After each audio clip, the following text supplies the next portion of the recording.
Welcome back to the Nimble Youth Podcast. I'm your host, Matt Butterman. This is part 2 of our dyslexia series with Dr. Gretchen Hoyle. The last episode focused on recognizing dyslexia and understanding the diagnosis. Today, we're talking about what parents really want to know, what actually helps. Yeah, once we have a diagnosis, then the next question logically is, okay, now what do we do? Right. So one thing that's maybe a little bit counterintuitive is when you have that diagnosis, you think, well, we just need to practice, reading more, right? We need to make up for their deficit by doing more, but that's not necessarily enough, right? Right.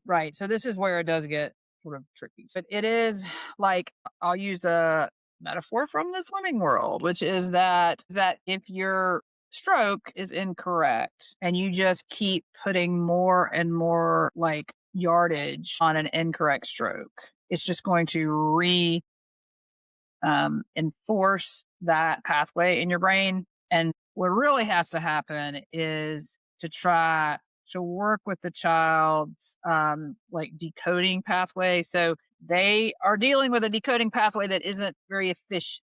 So asking them to just keep using that same pathway over and over again is, like asking someone to practice running on a sprained ankle. Effort alone doesn't fix the underlying problem. And so then there are some specific strategies instruction wise that can be helpful in creating different pathways that are more efficient and can help that child bridge the gap between their reading and that of their peers. So kind of a clean slate, a tabula rasa in metaphor we've used a lot is fresh snow in the brain, right? Kind of learning how to make those grooves in the neural pathways in a different track. So you've mentioned the term structured literacy several times. What does that actually mean? Right. So structured literacy refers to science-based approaches to teaching reading that explicitly teach how language works in the form of sounds, symbols, and patterns. And it doesn't assume that the kid has any intuition as to how language is going to work. So it is, and probably the most famous version of that is something called Orton-Gillingham, which is probably the most commonly used like structured literacy program that's used to help kids with dyslexia.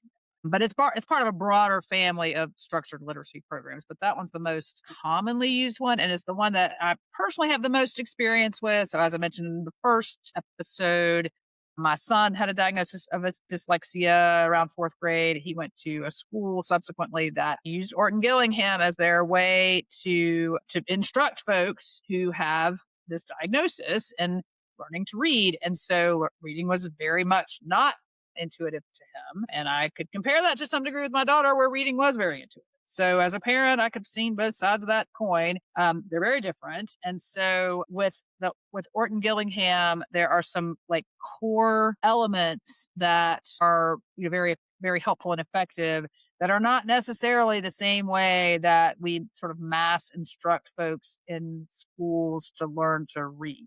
Because when you're doing mass instruction like that, there is some like expectation that there's some intuitive nature to it. I've often talked to parents about it like this, where like when you're looking at a young child, like a 12-month-old who's learning to walk, they will often do certain, sort of pre-walking behaviors and skills, like being able to pull up or on the couch and get themselves into a standing position. And then they'll be able to stand for some period of time, and they'll be able to like push a toy. That's like a push toy, but they're not completely independently walking, but there's multiple different steps. And for a lot of kids, those sequential steps are very achievable for them, and their brain kind of naturally is able to do that. But for kids who have dyslexia, and it's not, as smooth a transition from one step to another, it often has to be much more granular. So it'd be kind of like saying, okay,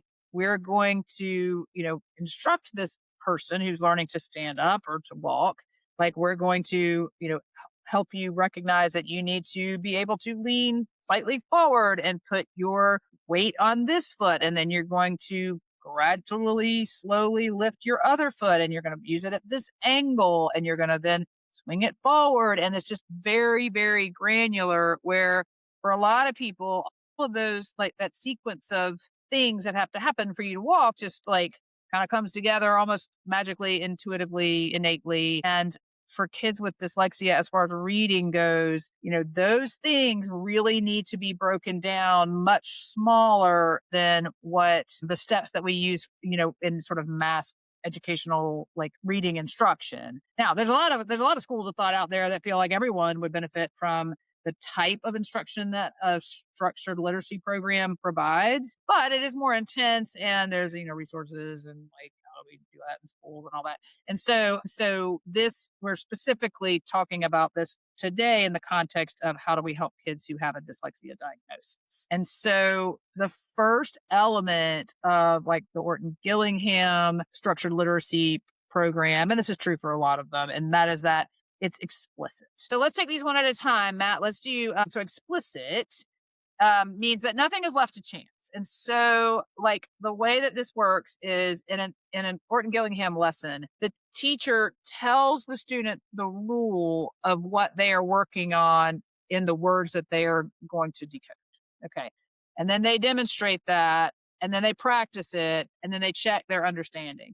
And the way that this often works, like the way in the school that my son was in, the teacher is actually sitting in the center of a desk that's kind of half a donut shaped all the way around the teacher. And then the kids are on that outside row. And so they are very like close in proximity, and the teacher can see really what is happening on each of their papers and what is happening like basically in their brains. And so there's a very specific way to make sure that these connections are made. So for example, that example of being explicit is instead of just saying, okay, here's a list of words, you figure it out, that it's more like, today we're going to learn about the way that some words have two vowels that walk together.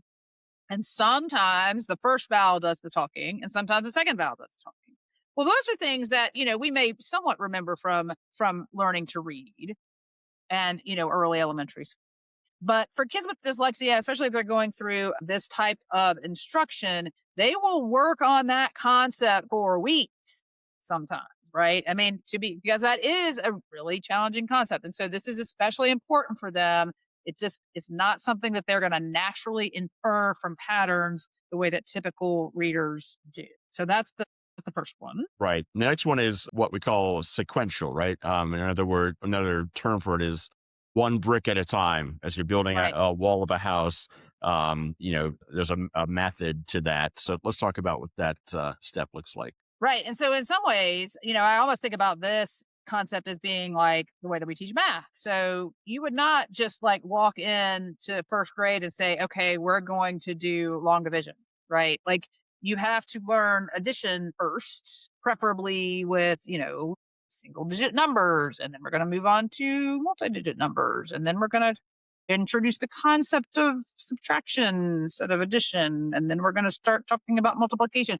And then, it's a sequential thing, right? So you do have to do it in sequence. And so these types of literacy programs really do like recognize that there is a sequence that works best for kids who have this challenge. And so, for example, Orton-Gillingham starts with vowels, with words that have short vowel sounds. Okay. And then they'll move on to the words that have long vowel sounds. And then they'll start with, they'll, as far as consonants go, they'll start with single consonants first. And then they'll move to the blends, and then they'll do the digraphs, and then they'll do vowel teams. It's a very sequenced approach because kids with dyslexia really need that level of granularity to be able to put it all together. And so nothing is introduced before the child has a full foundation for each skill, and that prevents gaps, which, in the typical classroom, they're often, kiddos, especially kids who have this problem, they have a lot of gaps in their learning because one or part of these sequences was not completely solid for them before they moved on. And so that is really where this type of learning is really helpful for kids with dyslexia. Yeah. And that leads nicely into the next step, which is cumulative, and the catchphrase for that is nothing disappears, right? Right. As you've as you've built the sequence of bricks, it doesn't fall out from under it, right? So let's talk a little bit about the cumulative step. Right. So this is like, okay, we're building this wall with bricks, but we're going to go back and look at the first row every week. And then we're going to look at the second row, and then we're going to look at the third row, and then we're going to add a fourth row, and then we're going to look back at the first row. And then it's like this idea that you're going to revisit the skills that you learned several weeks ago. Because again, these kids, like the way that this maps in their brain is just more challenging for them. And so you can't just assume, okay, we got that skill, check it off, move forward. We have to keep revisiting those early skills to make sure that they're solid and you're on a solid foundation. And then you'll layer on a different ones. And you have to keep revisiting things like spelling rules from earlier lessons. There's a lot of strange things about the English language that are rules that, you can memorize a rule, but then there's always the exceptions. And so, you have to kind of keep reinforcing that. And you have to keep like looking at previously mastered words because the brain it's easy to forget if those connections are not super solid, then it's easy to lose those if it's been a while since you've looked at it. So they are sort of, it's almost like that song about a partridge in a pear tree, the Christmas song where you go back and you do all of them each time. Yeah, And you just add a new one, the 12 days of Christmas, I guess. it's a test of your memory too, right? Yeah, right, exactly. And so you're revisiting all of that. You're pretty like routine. So Yeah, yeah. yeah. And you brought up the point about English having all these exceptions and being very difficult to learn. I was thinking, I wonder if it's easier in other languages to deal with dyslexia than it is in English with all its various, exceptions. Yeah, That'd that's a be great something question. interesting to look at. Yeah.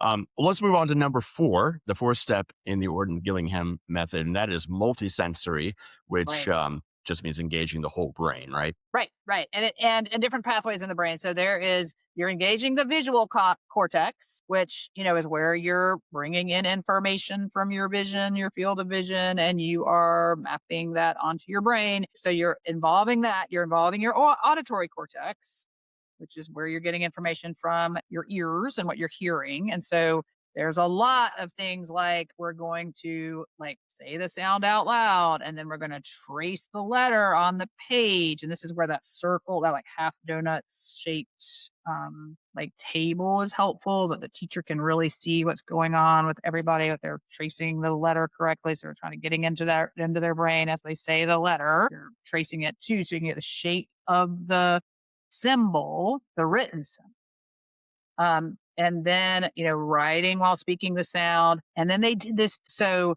the kinesthetic pathway is like sort of touch and movement.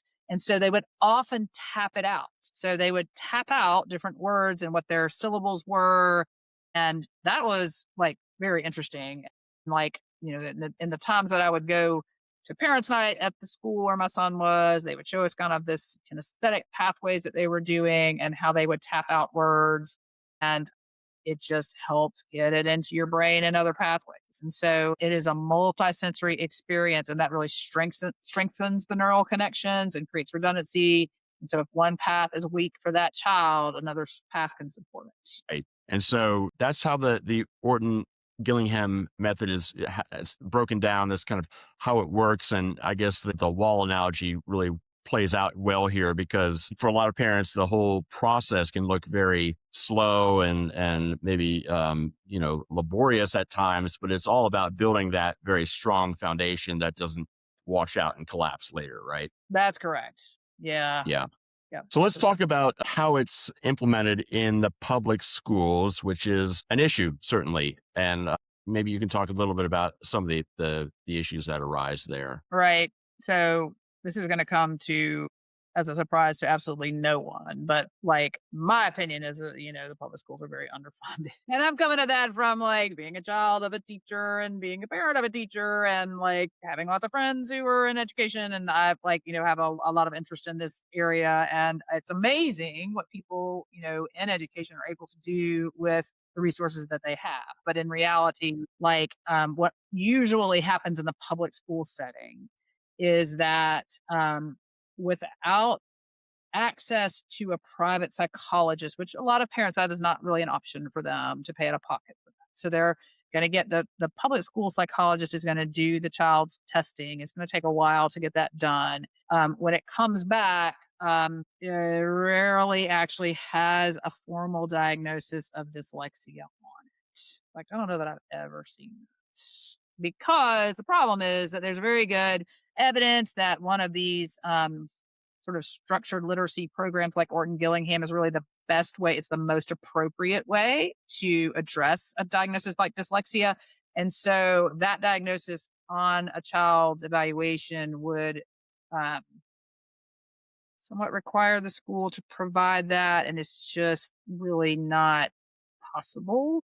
And so that's one of those things that we don't like to talk about a whole lot, but I do try to have that conversation with parents, and it depends on where you are and what school system and what other resources they have. And if there's folks who are volunteering, all sorts of different things, different variables, and it's definitely not about them not caring. It's just that there's like, you can imagine that to be able to deliver this type of instruction, it takes a lot of training and that's expensive. And, these are very, professional folks. And so it's just not something that's all that available in the regular public school setting. And so that is a reality that I often, discuss with parents about what we're going to do going forward. Now, a lot of times, what we were able to do was to do a special school that taught via Orton-Gillingham instruction.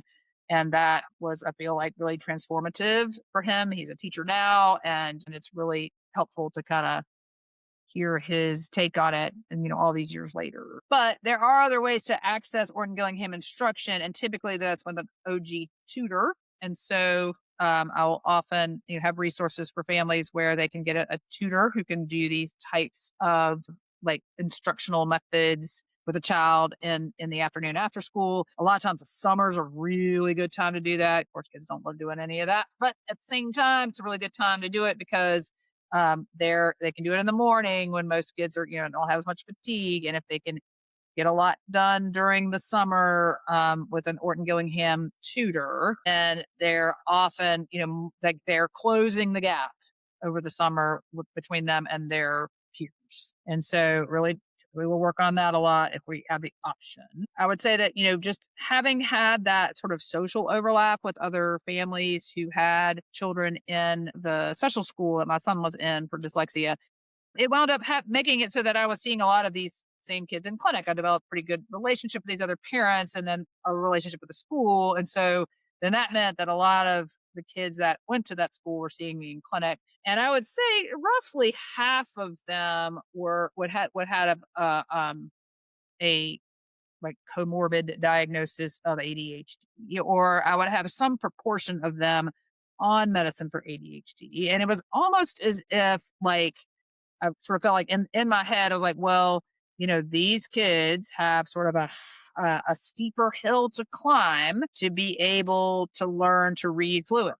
So it's hard to like the Orton-Gillingham process is going to try to reduce the steepness of that hill. But sometimes having a stimulant on board, typically a stimulant medicine or ADHD medication on board, is going to just give that child a little more stamina to be able to hang in there and focus a little bit longer, again, on what we would consider to be a non-preferential task for them. It's just not something that they really want to do. So it's not super rewarding, inherently. And so they're going to have to attend to someone else's agenda for the majority of the day. And a lot of times we can help make that possible for them by treating their concomitant ADHD. And so that was often what we did. Yeah, I was going to say, the treating the ADHD, it doesn't flatten the hill, but it just gives the kids endurance to be able to get to the summit, right? So let's talk a little bit about assistive technology. And we've had our issues with technology on this podcast before, but this is a very useful and beneficial contribution of technology to children's lives in this particular instance, right? So let's talk a little bit about how that can help. Yeah, I mean, I think we're specifically talking about text-to-speech tools and like audio books and that kind of thing. I mean, I will say one of the things that we found really helpful early on for my son was that, especially when as we're getting into high school. So the best example that I have is AP US history. So that A push class that a lot of, folks who are college bound will take. And there's a great big textbook for it. And so it would have been, and the reading, of course, is extremely important. And so it would have been exhausting for him to have to try to decode all of that. Even though he had had Orton-Gillingham for years and had, fairly solid like rehabilitation of his ability to read, it was still not the same level of fluency that his peers had. And so what we did was either me or my mom would read him the chapters out loud. And that was when he was doing his homework. And like we would read that to him, we could talk about it, which was helpful. And then also, he would take notes and that would sort of reinforce it in his brain as what was happening. And so he was able, to do pretty well in that class, even though there was a lot of reading. And so I really think that as we are having more and more access to ways to convert text into audible listening, like being able to listen to it, sometimes I'll have folks listen to it and read it at the same time. Like you're listening to an audiobook and reading it on text at the same time. Those are really super helpful for folks who have this challenge. And they often get really good at remembering things that they've heard audibly, even if they may or may not have been able to recall it from written words. Yeah. Yeah. So let's perhaps wrap up today's discussion by talking about your own clinical approach to treating dyslexia, and you have various steps that you take or protocols that you use uh, to approach it. So let's talk a little bit about what those are. Right. So typically the way that this presents is often like an elementary age kid who is just not doing well in school. And so a lot of times that's kind of a wastebasket term for like, oh, well, it can do all sorts of different things. But I will, I think the very first thing to do is to get a really good history and be able to listen to folks tell their story, get a lot of family history. I think that's super helpful in all these conditions to be able to talk about other folks in the family that you understand maybe how this child's brain works. And so doing that kind of then helps me start to, prioritize which diagnostic tools I want to use, which pathways I want to go down. So a lot of times pretty standard though, is I'll get information that would help me make a diagnosis potentially of ADHD and anxiety. And we've talked about those measurements before. And then, I will often engage my team. So we have a team that works under the collaborative care model, and that team can help get additional information from the patient and the parent, and then also from the school. So from the teacher, guidance counselor, all of the like formalized information that we can obtain is super helpful. And so then we will decide sort of based on how that process goes, whether it's time to do additional testing with a psychologist. We can ask for that at the school level. We can make referrals to folks in the community who can do that type of testing. And that